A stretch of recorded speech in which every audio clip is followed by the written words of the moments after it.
Back here in Alexandria, police are searching for a suspect wanted for a shooting and home invasion that happened early this morning. An arrest warrant has been issued for 34-year-old Andrew Howard of Alexandria. Howard is wanted for 1 count each of home invasion and attempted first-degree murder.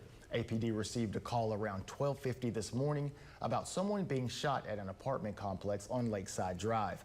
The initial investigation revealed that a known assailant, who police believe is Howard, forced his way into an apartment and shot a 25-year-old man.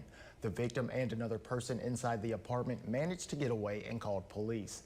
The victim is currently in the hospital with critical injuries. Howard should be considered armed and dangerous. Anyone with any information is asked to call APD.